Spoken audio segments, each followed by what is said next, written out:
할렐루야. 저희들 함께 봉독하실 하나님 말씀 사무엘상 15장 26절 말씀 되시겠습니다. 저와 여러분이 한 목소리로 함께 봉독하시겠습니다. 사무엘이 사울에게 이르되 나는 왕과 함께 돌아가지 아니하리니 이는 왕이 여호와의 말씀을 버렸으므로 여호와께서 왕을 버려 이스라엘 왕이 되지 못하게 하셨음이니라. 아멘. 오늘 이 본문의 배경은 그렇습니다. 하나님이 사울 왕에게 사울의 왕권이 확립되고 이스라엘이 부강해졌을 때 아말렉을 진멸하라라고 명령을 하셨습니다. 왜냐하면 이스라엘 백성들이 애굽에서 빠져나올 때에 이스라엘이 아무 진용이 갖춰져 있지 않을 때에 이 아말렉이 와서 이스라엘을 이 지면에서 쓸어버리겠다. 그러니까 씨를 말려버리겠다. 더 이상 이 땅에 존재하지 않는 족속으로 만들어버리겠다 하며 이스라엘을 공격했습니다.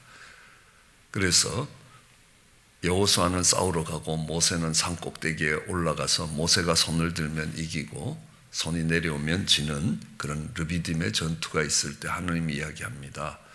대대로 generation by generation 내가 이 아말렉과 싸울 것이다. 근데 이제 그 싸울 때가 된 것이었습니다. 이스라엘 백성들이 부강해졌습니다. 사무엘을 통해서 정말 이 아말렉을 진멸하라라고 이야기하고 가서 어느 것도 살리지 말고 그들이 말했던 말이 그들의 머리로 돌아가게 하라라고 했는데 사울이 그 말씀을 따르지 않습니다. 그랬을 때에 사무엘을 통하여 다시 사울에게 하신 말씀이 왕이 여호와의 말씀을 버렸기 때문에 하나님도 왕을 버렸다는 겁니다. 그래서 더 이상 왕이 될 수 없다라고 이야기를 합니다. 우리는 요한복음 1장 1절에 보면 태초에 말씀이 계셨다. 말씀이 하느님과 함께 계셨다. 그 말씀이 곧 하느님이시니라 라고 이야기합니다. 그러므로 그 말씀에 대한 자세는 우리가 하느님에 대한 자세입니다. 말씀을 어떻게 받아들이느냐라는 것은 곧바로 하느님에 대한 자세입니다. 전 미국에 와서 공부를 하면서 지도 교수님 권한이 그렇게 큰지 몰랐습니다. 근데 논문을 지도하는 우리 지도 교수님이 장학금을 주고 싶으면 줄 수도 있고 안 주고 싶으면 안 줄 수도 있고 졸업을 시키고 싶으면 졸업을 시킬 수도 있고 마음에 안 들면 졸업을 안 시킬 수도 있고 이게 지도 교수님 권한이라는 겁니다. 그러면 지도 교수님이 이거 좀 연구해봐라 라고 이야기할 때 그 말을 가볍게 들을 수가 없습니다. 비중 있게 들어야 되는 겁니다. 학위 논문 하나를 결정할 수 있는 권한을 갖고 있는 그런 지도 교수님의 말도 비중 있게 듣지 않느냐는 겁니다. 그런데 우리의 생사화복을 주관할 수 있는 하나님의 말씀을 비중 있게 들어야 된다는 겁니다. 왜요? 내 사망과 생명과 복과 저주를 결정할 수 있는 말이라는 겁니다. 내 삶에 미치는 영향이 어마어마하다는 것입니다. 예를 들면 방주를 예비하라는 말을 듣고 그 말을 비중 있게 듣고 방주를 예비했던 노아는 그 믿음으로 자기와 온 집을 구원할 수 있었다는 겁니다. 그런데 똑같이 그 심판의 말씀 소돔과 고모라를 향하여 불의 심판의 말씀이 주어졌을 때 롯의 사위들은 농담으로 여겼다는 겁니다. 별로 비중 있게 듣지 않았다는 겁니다. 그냥 지나가는 말씀으로 들었다는 겁니다. 그러므로 그의 인생길이 멸망에 놓여 있다라는 것들을 알 수 있습니다. 우리가 이 말씀을 어떤 자세로 받느냐라는 것이 하느님에 대한 우리의 태도고 우리의 자세이기도 합니다. 우리는 지난 주일에는 로마서 1장을 통해서 이 복음은 모든 믿는 자에게 구원을 주시는 하나님의 능력이라. 이 복음이 복음되는 것, 복음이 하나님의 능력으로 나타나는 것은 믿음으로 그 말씀을 받는 사람들에게 한한다는 겁니다. 복음은 약속이라는 겁니다. 우리는 성경을 약속의 말씀이라고 해서 신약과 구약이라고 이야기합니다. 하나님이 주신 약속입니다. 그 약속을 우리는 믿음으로 받아들일 때 그것이 우리에게 구원을 가져다 오는 하나님의 능력으로 나타난다는 겁니다. 그러므로 우리는 그 약속을 믿음으로 받아야 되는 겁니다. 이런 예화를 자주 들고 있습니다. 어느 순진한 시골 청년이 2차 세계대전에 나갔다가 이제 집으로 돌아왔습니다. 전쟁이 끝날 때가 돼서 이제 제대를 하고 집으로 돌아왔습니다. 군에서는 당신 남편이 집으로 돌아갑니다라는 통보를 했습니다. 아내가 돌아오는 남편을 위하여 멋진 식탁을 차려놓고 이제 촛불을 2개 갖다 걸어놓고 아주 낭만적으로 잘 장식한 가운데서 준비를 하고 있었습니다. 올 것 같았던 남편이 안 오니까 문 밖에서 기다리다가 동구까지 나가는 바람에 길이 어긋난 겁니다. 남편은 와서 집에 이렇게 보니까 집에 식탁이 잘 차려져 있고 정말 이 평소에 혼자서 아내가 식사하는 그런 식탁이 아니라는 겁니다. 누군가 정말 손님이 오는 식탁인데 그것도 매우 낭만적으로 꾸려져 있는 식탁이었습니다. 그러니까 이 남편이 내가 군대 나가 있는 동안에 아내에게 다른 좋은 사람이 생겼나 보다 하고 아내의 행복을 위해서 멀리 가버렸다는 겁니다. 분명히 자신을 위하여 차려놓은 식탁임에도 불구하고 그것을 받고 누리지 못하는 게 뭡니까? 아내에 대한 믿음의 문제라는 겁니다. 성경에 대해서도 정말 하나님이 주신 축복의 말씀들이 우리에게 믿음을 통해서 우리에게 하나님의 능력으로 구원을 만들어가는 하나님의 능력으로 다가오지 않겠느냐. 그래서 우리는 말씀을 비중 있게 경외함으로 들어야 되지만 또한 그 말씀을 믿음을 가지고 받아야 된다는 것들을 이야기할 수 있습니다. 또 우리는 이 말씀을 대할 때 겸비해야 된다는 겁니다. 도저히 이해가 안 되는 말씀이 있을 때 이게 말이 안 된다라고 이야기를 할 거냐, 아니면 내가 이해하는 수준이 부족해서 이해가 안 된다라고 이야기를 할 거냐라는. 처녀가 아기를 낳았다. 이게 말이 되는 소리냐라는 겁니다. 근데 그렇게 말이 안 된다고 생각하던 산부인과 의사가 요즘 와서 이렇게 이야기합니다. 목사님, 제가 참 많이 회개합니다. 우리도 실험실에서 할 수 있는데 하느님이 왜 못하시겠습니까? 라고 이야기를 합니다. 그래서 우리가 떡 5개로 5,000명을 먹였다라는 겁니다. 물이 변하여 포도주가 되었다는 겁니다. 이빨 속의 아말감이 금으로 바뀐다. 우리의 논리로는 이해가 안 되는 것입니다. 왜냐하면 우리가 살아가는 세상에는 질량불변의 법칙이라는 게 있습니다. 그 본질이 바뀌지 아니하고 또 양도 늘어나지 않는다는 것입니다. 그런데 하늘이 땅에 개입을 하면 우리가 살아가는 세상의 모든 법칙들이 뒤집어진다는 것들을 알 수 있습니다.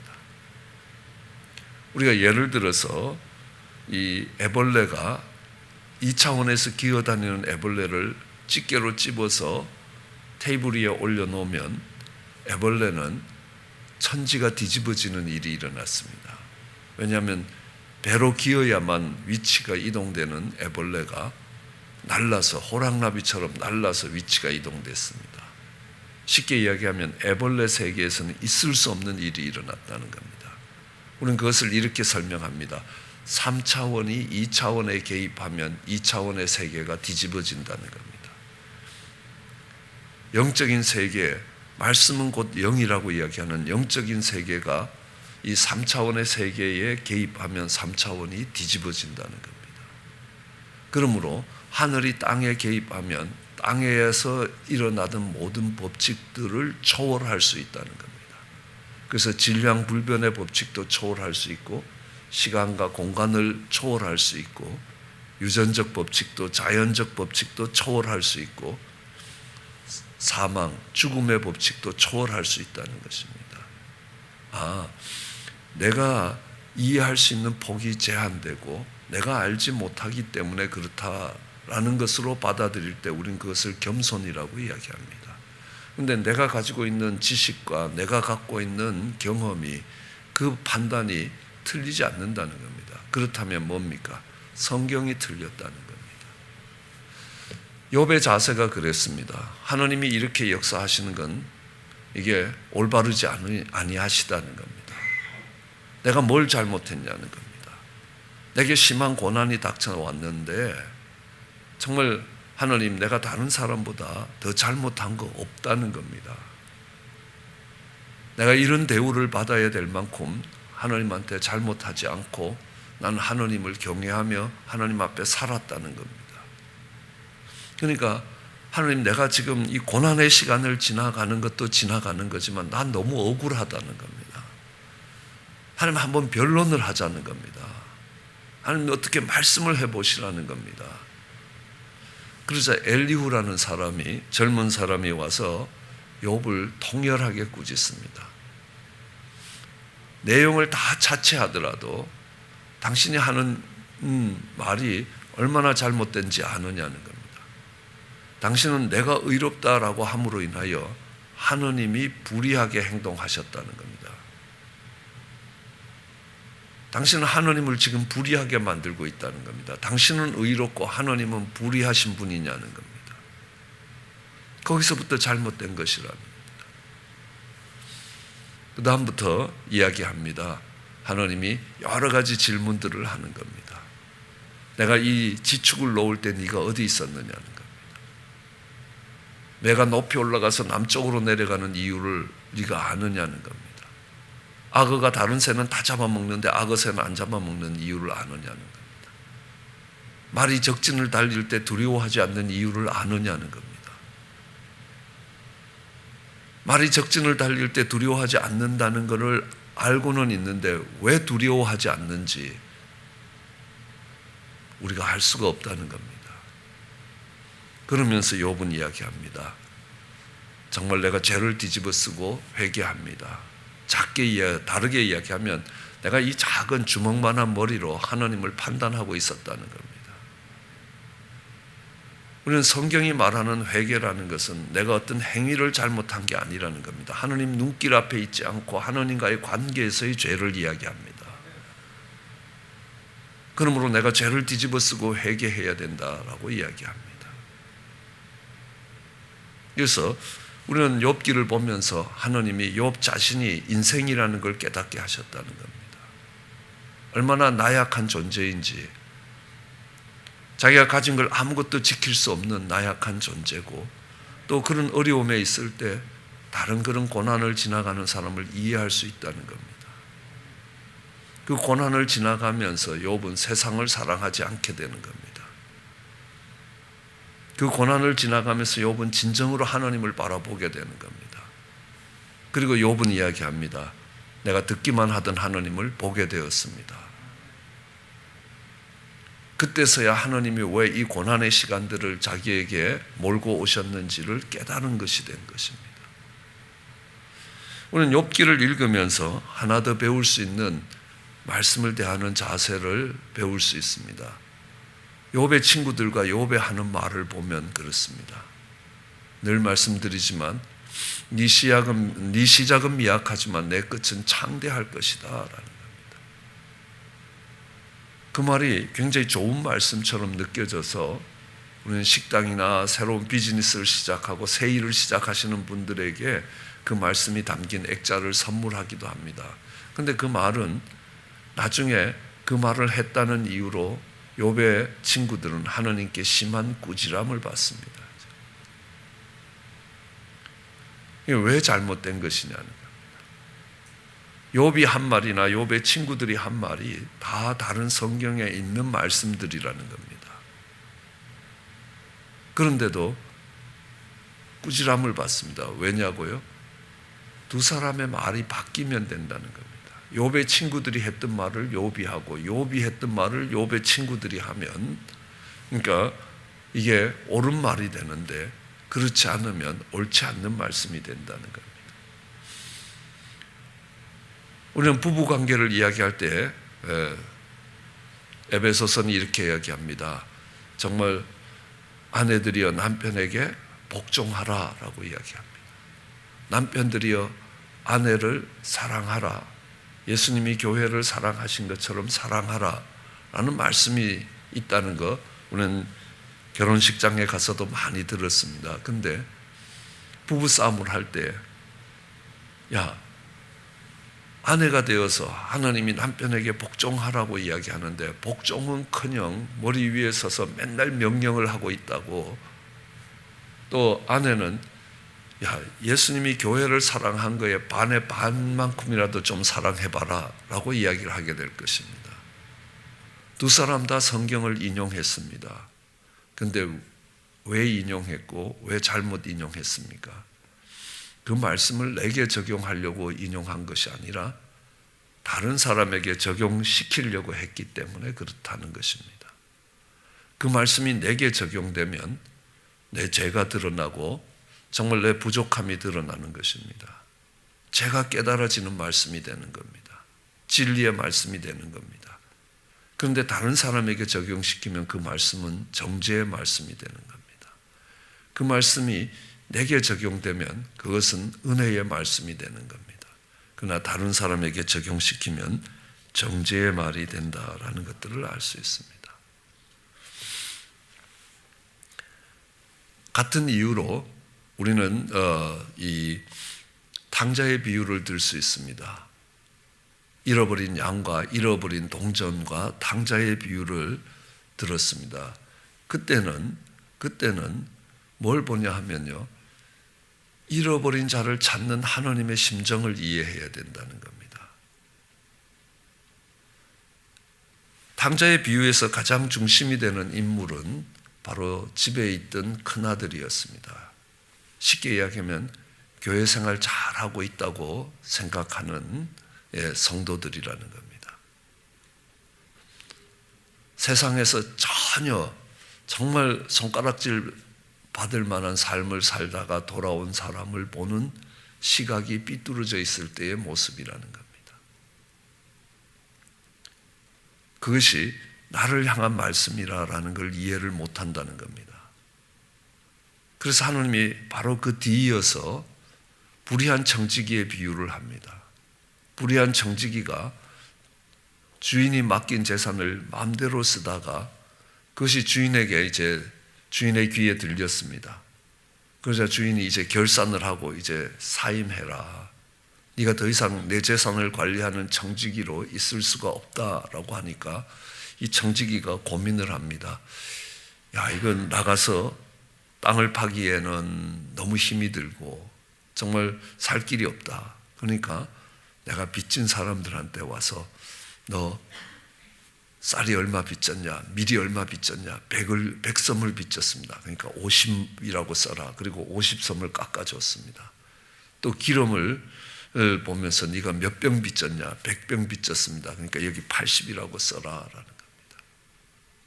그런데 그 청지기를 지혜롭다라고 하고 하나님이 칭찬을 한다는 겁니다. 아니, 그걸 볼 때 이게 말이 안 되는 겁니다. 이 도둑놈이죠. 주인이 맡긴 돈을 지 맘대로 허비하는 이 도둑놈을 지혜롭다라고 이야기하니 이게 말이 되는 소리냐는 겁니다. 기독교의 도덕이 이 수준이라면 이 종교를 받아들이지 않는 게 나을 뻔하겠다라는 생각을 한 적이 있습니다. 그런데 그 말씀이 누구에게 적용되느냐는 겁니다.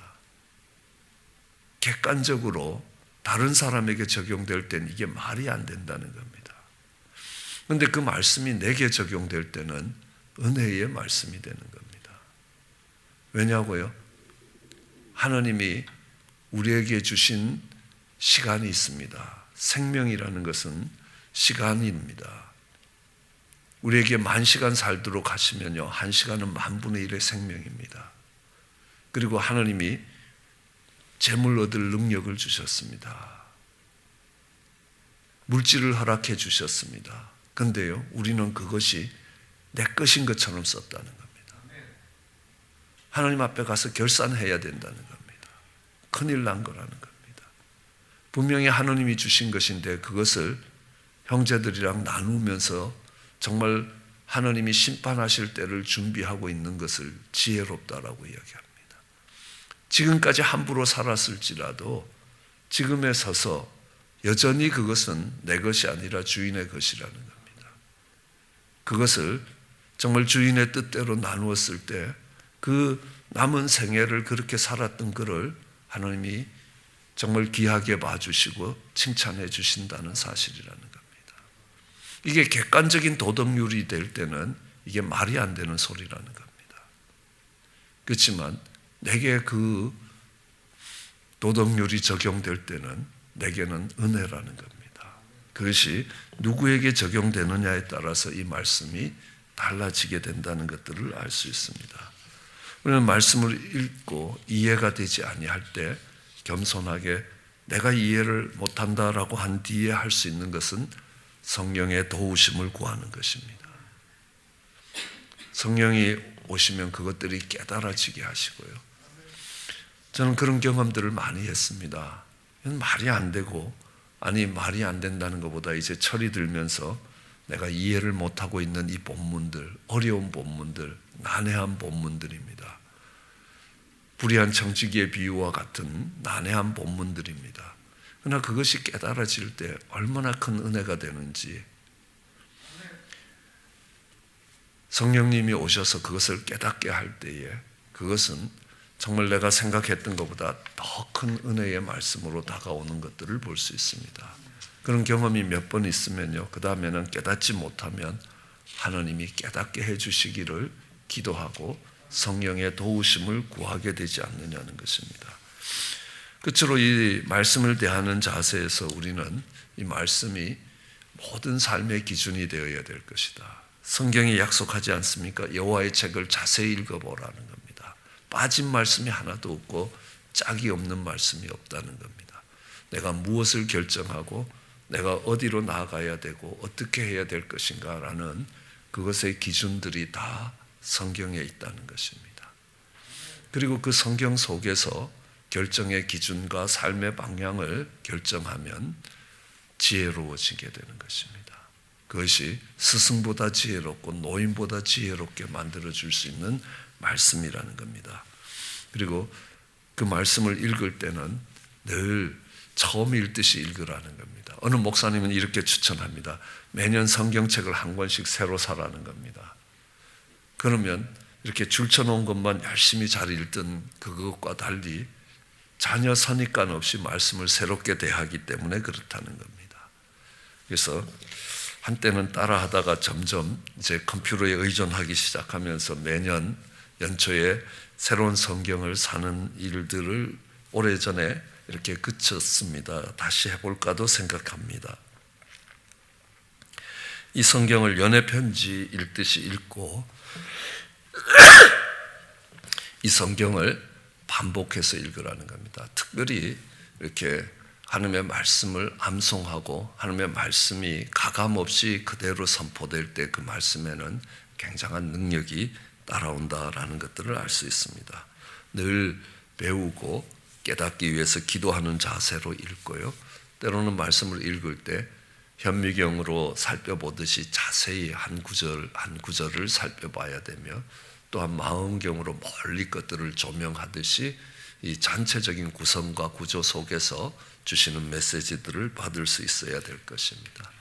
그렇게 되면 그 말씀이 생명의 말씀이 되고 그 말씀이 능력의 말씀이 되고 그 말씀이 지혜의 말씀이 될 것입니다. 그래서 그 말씀이 우리의 삶을 윤택하게 만들어 갈 것입니다. 그렇게 말씀을 사랑하며 살아가는 저와 여러분 되시기를 주의 이름으로 축원합니다. 기도하시겠습니다. 사랑과 은혜가 많으신 하나님, 하나님의 말씀 비중 있게 듣게 하여 주시옵소서. 하나님, 이해되지 않는 하나님의 말씀, 다시 겸손하게 배우게 하여 주시고 성령의 도우심을 구하며 하나님 우리의 관점에서 그것을 바라보는 것 아니라 하나님의 관점에서 다시 볼 수 있게 하여 주시기 간절히 원합니다. 하나님 그 말씀을 믿음으로 받게 하시고 하나님 그 말씀을 다른 사람에게 적용하는 것 아니라 내게 적용하는 은혜의 말씀 되게 하여 주시기 간절히 원합니다. 그리하여 그 말씀이 능력이 되게 하시고 그 말씀이 지혜가 되게 하시며 그 말씀이 생명이 되게 축복해 주시옵기 간절히 소원합니다. 감사합니다. 예수님 이름으로 기도드렸습니다.